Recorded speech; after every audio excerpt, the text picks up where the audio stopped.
Okay, so in preparation for the other fella's Gibson, I actually took my one right back apart and completely reset it up last night. And this morning I've been rechecking measurements just to make sure it hasn't shifted too much. And it's perfect. It is absolutely dialed in, like totally perfectly. So let me show you what I've done here. I'm going to put down my light because it's causing me some issues. But alright, so here's what I have. Okay, you've all seen how I create these. This is my little gauge to check action. Okay, so this is 6/64, which is 0.9 something or other. Anyway, if you check that on the low E, come on, focus. It's perfect. Alright, and then that there is 4, which is what Gibson specs for the high E, and that 2 is perfect. And that's 2/64, and that 2 is perfect. And then this is supposed to be 1, and this is slightly lower than that, so that 2 is perfect. So this nut that I bought from All Parts, seriously, did not need any adjustment at all. It needs to be cleaned up here on the edges, on both sides. And apart from making sure that it was straight and I had enough, you know,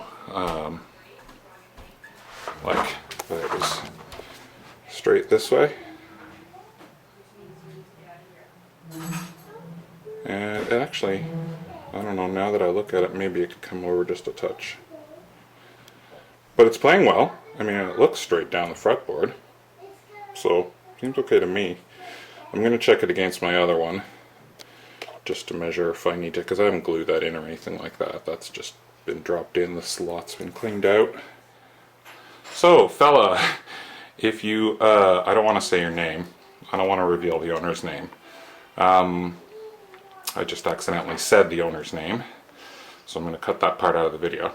So what I meant to say was, to the owner of the newer one, the fellow that I got this guitar off of, if you're watching this, dude, this turned out perfectly. I think this brass nut's going to be awesome in your guitar. It just slipped right in there. And you know my nut slot is a little buggered up. I mean, I cleaned it up a bit, but your one is not buggered up. So I think your one is going to be set up and play quite well. Okay, so I've been at this guitar this morning a bit. I just wanted to recheck the measurements and maybe start thinking about doing something with this nut, and I have. And you can see here that I've taken down quite a lot of material off the top just at this file here. And I left these strings on. I don't know if that's the way to do it or not. I don't really care, but I don't care about these strings, and I didn't care if any of them broke because they're not staying on the guitar. So I used them basically as a guide where to stop. And since these strings are just a little thinner diameter than what's going on there, because these are 9 to whatever, and what's going on there is 10, I think the 10s will fit in there just beautifully because they're just a touch bigger. So these are just, this nut has been shaved right down to the very top of each of these strings. And then I just polished it up a bit with some 2000 grit sandpaper, and off we went. Now, I've started rechecking the measurements because, as you saw in the last video, this thing was buzzing like crazy. Well, I hate to admit it, but this is proof positive that I am an amateur. I had put the wrong measurements on these things. I don't know why I was thinking this was 4/64, but it's supposed to be 6/64 at the 12th fret, according to Gibson. So I redialed in my measurement. This is just, I think if you've been following me, this is the way I do this is with a digital caliper. Okay, so I've showed this in previous videos. But anyway, that is 6/64. So I raised it up. That's right. And of course, don't forget I checked this in the playing position, but that's hard to film. So just assume that this is being checked in the playing position. But that is now 6/64, which is what it should be. This is 4, which is what Gibson says it should be. And then up here, where's the other one? That is 2 64ths, which is what Gibson says it should be. So, as far as the actual measurements are concerned, this guitar is within Gibson factory spec. And again, of course, in the last video we dialed in the 12th thou of relief, the 12th thou curve into the neck, and that seems to still be there overnight exactly where I set it, so it hasn't settled at all. Or rather, it hasn't changed at all overnight, which is good. Because it's good to make these sorts of adjustments, especially since this thing was so way out. Just make these adjustments and then let the guitar settle and see what it does. And that's advice from Davey's Fun World of Stuff. And for those of you wondering, where the hell's Dave? Me too. Where is Dave? Last I heard, he wasn't feeling well. Hoping for a speedy recovery. Hope he comes back soon, because I'm sure we all miss Dave.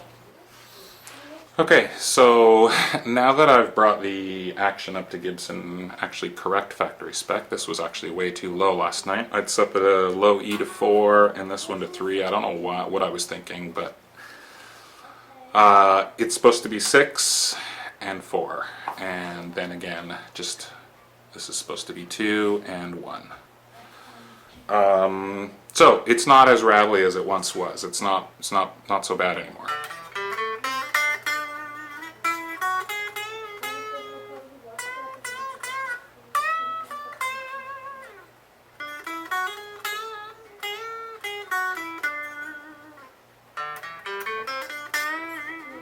So it still is, it still needs a fret job, but it's not as bad as I thought it was. Operator error. Anyway, I'm glad I went at that nut, and I'm glad I had it my one first as a practice run to see if it would work, because it basically just slotted right in and it was perfect. Like perfect. I measured the action on each of these strings at the first fret, and it was perfect.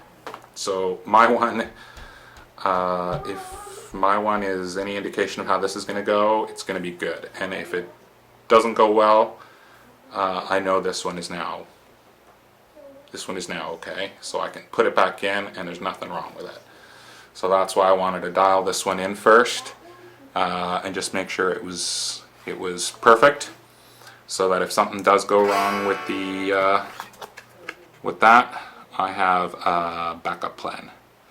And this is like I was saying earlier in my last couple of videos, this is somebody else's guitar, so I want to make sure I go into it well prepared with an exit plan, and I now have an exit plan for this particular repair. Now I've done quite a few of these, and by quite a few I mean maybe a dozen now.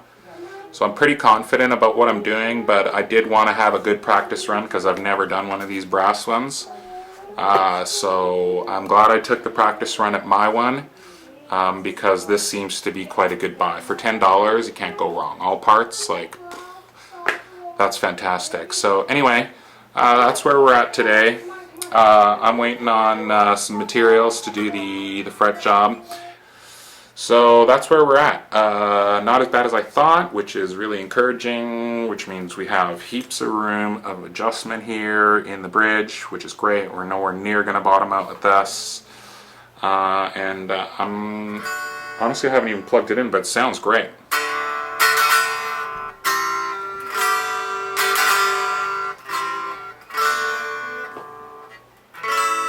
It's really loud.